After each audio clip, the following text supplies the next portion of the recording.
is sponsored by Ram Trucks, built to serve.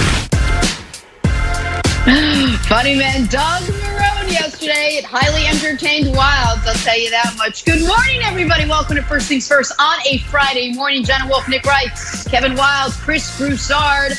Oh, a lot happened I don't know where anybody is, Wild. Some of us are on Wi-Fi. Some of us are to our left and to our right. I don't know. Some of us have electricity. Some of us don't. It's been a long morning. But we've got a great show coming up.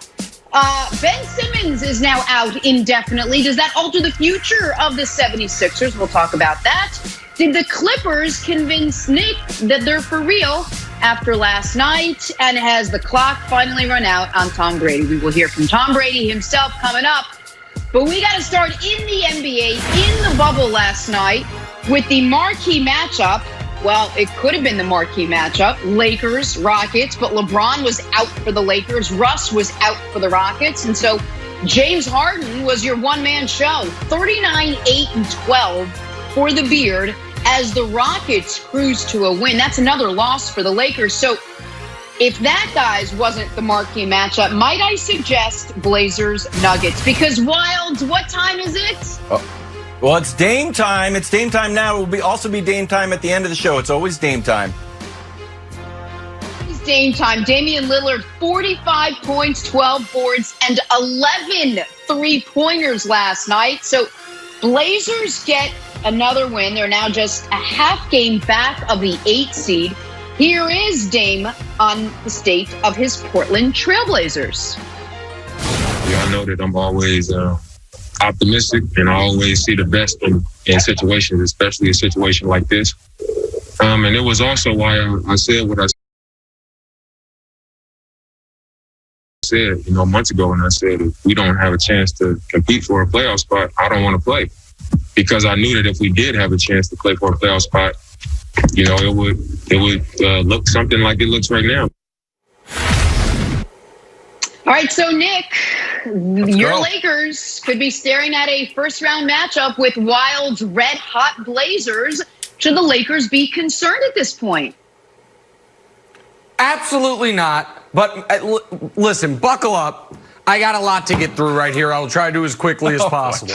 First of all, shout out to Daryl Morey, James Harden's Houston Rockets, for hopefully winning you guys some money and me some money last night. Told you at the end of the show, the Rockets were going to roll the Lakers. It's exactly what happened. That's first of all. Second shout out this morning. I'm like Hot 97, giving shout outs everywhere. Shout out to the Denver Nuggets for a little manipulation of the playoff bracket, which I'm all for.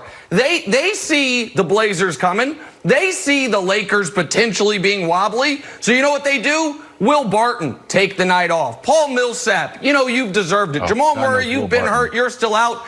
Gary Harris Jr., that's 4 of your top 8 players not playing. Despite that, the Nuggets had a fourth quarter lead over the unbeatable, dominating Kevin Wilde's Portland Trailblazers. So the Nuggets went even further and said, Nikola Jokic, you've been playing. You don't need to play anymore. Now, he hadn't been playing that well. Chris Broussard's third in the MVP, I think, had 8 points last night, but who cares? So the Nuggets wanted the Blazers to win. The Blazers eventually obliged.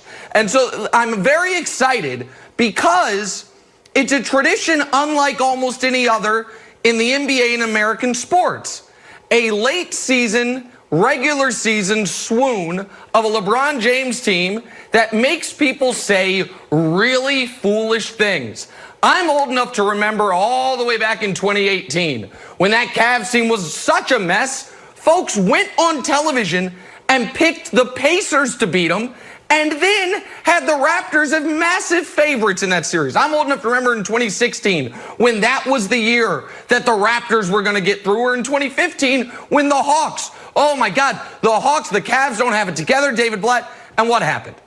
The LeBron James team did not underachieve. They overachieved. In fact, what's the last time a LeBron James-led team underachieved in the postseason?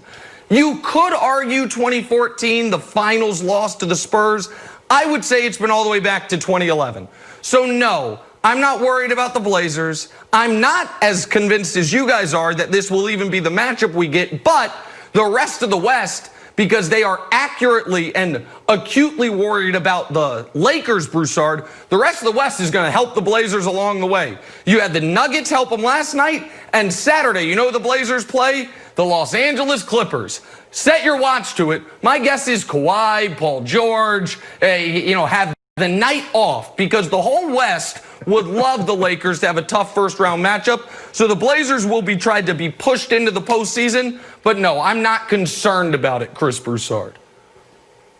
You know, what all of that says to me, you're very concerned, Nick Wright. You are Oh, my worried. God. And I don't lie to America. Let me keep with the premise of the show and give a shout-out myself to the Portland Trail Blazers. I'm happy for these guys. You know, Dame Lillard, we know he's one of the best players in the league.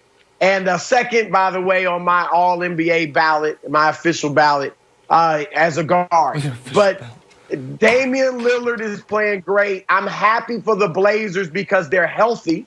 Zach Collins is back. Of course, Yusef Nurkic, who's playing really great ball, is back. So shout out to the Blazers. I couldn't be happier for this team. They will be the AC, Nick Wright. Mark it down. I don't even think Memphis is going to be in the play-in game. I think it's going to be Portland and maybe Phoenix or somebody like that. But Portland's getting there. All of that said, I'm with Nick. There is no reason to worry, all right? The fact is, as good as Portland looks right now, they're not going to beat the Lakers. The problem the Blazers have when they face the Lakers is that they have absolutely, positively no one to guard LeBron James. Not who Carmelo Anthony, not Hoodie Melo couldn't guard him. Skinny Melo can't guard him. Even Nick Syracuse Melo couldn't guard LeBron James. And Zach Collins. Syracuse Melo. They got nobody to guard LeBron. And there is such a thing, as Nick pointed out, as playoff LeBron. You give playoff LeBron Anthony Davis, they're running through the Blazers. Maybe they take them 5 and a 6, I don't know, but there's no way they're beating the Lakers. Yeah. How's that feel, Wilds? You like that? It feels fine. Broussard started out, he pulled a Nick Wright. He started out by shouting out himself and congratulating him, and he's happy for the guys. Then he throws him on the bus under the bus 2 minutes later. All right. Hey, some weekend watching. Hey, on Sunday, it's Tyson versus Jaws, part of Shark Week. And it made me start thinking, you know who reminds me of Mike Tyson here? The Lakers. And the big question of this is like, hey, is this fight, Tyson versus Jaws, going to be on the water or in land? Because if it's on land, I think Tyson would have the advantage. But it's in water, I would probably go with the man-eating beast. So here's the thing. The Lakers are Mike Tyson. The Blazers are the Jaws, and the bubble is the deep blue sea. Because look at the Lakers in the bubble. The worst. Field goal percentage. The worst. Three-point percentage. The worst. Second worst free throws. Bad news, they're second to last in assists, and they're also turning the ball over. Then look at the lovely Blazers who have a brand new team. Oh, they're the best. The ninth doesn't seem great. I would have taken that off the graphic if I was in control of the entire graphic. 3-point is the best, too. And I know you're saying, but LeBron. Okay, but LeBron, but AD. The thing about the Blazers, Nick, there are multiple ways to beat you. Dame had 45. Nurkic had 22. Gary Trent Jr. had 27. CJ and Melo only had 20 combined. Doesn't matter. They can still win. I would be very nervous. You know there's no home court. The idea that there's no reason to be nervous is silly. You got to give yourself, I'll say, a little bit nervous. Right now you're like the guy getting thrown out of the bar claiming he's not drunk. Dude, just say you're a little bit drunk. No. And then that you'll behave. No, because this is the same thing. You weren't with the show yet, but this is the same thing 2 years ago. Jenna tried to convince me to say all year long about the Cavs in 2018, who not only didn't have an Anthony Davis, they had nobody. Love was in and out of the lineup. Kyrie was already gone. Those trades had gone wrong. And every time, especially at the end of the season, as the Cavs were limping towards, the 4 seed, she was like, Nick, admit it, you're nervous. Nick, admit it. You don't have to, admit it. Give yourself an out. Stop being, I'm not nervous. I'll go a step further. I hope the Blazers do get the 8 seed. I'm not as convinced as you guys that they will, but here's why. The one thing you said, Wilds, that I agree with is, obviously, the Lakers' offense has been a disaster. during the bubble. Do you know what the ultimate panacea to that is?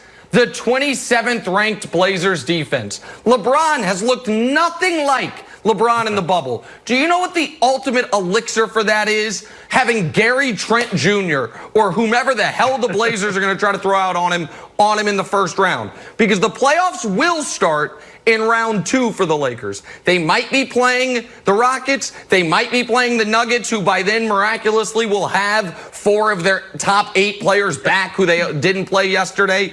And they're going to have to be clicking on both fronts. But Broussard, whether it's the Blazers or whomever else could make the 8 seed, here are the defensive rankings. Blazers 27th, Memphis 16th, Pelicans 19th, Phoenix 18th. I say that to say this. The Lakers offense, which has been dreadful, is going to get some get right whomever they play in the first round of the playoffs, which will have them rolling into round 2. So I think the Blazers will beat the Clippers on Saturday because I think the Clippers want the Blazers in the playoffs, so they'll rest people, but I'm not concerned about it. I'll say this for Wilds. If I'm the Lakers, I'm not worried about any of the teams. But yeah, the last team of the grouping that they could play in the first round that they'd like to see is Portland. Danny Green said as much. He didn't say they're worried or scared about the Blazers, but he said of all those teams, Memphis, Phoenix, San Antonio, Sacramento, New Orleans, the one that would give them the most trouble would be Portland. They're experienced. They shoot the lights out. The Lakers have trouble guarding the perimeter. All that said, though,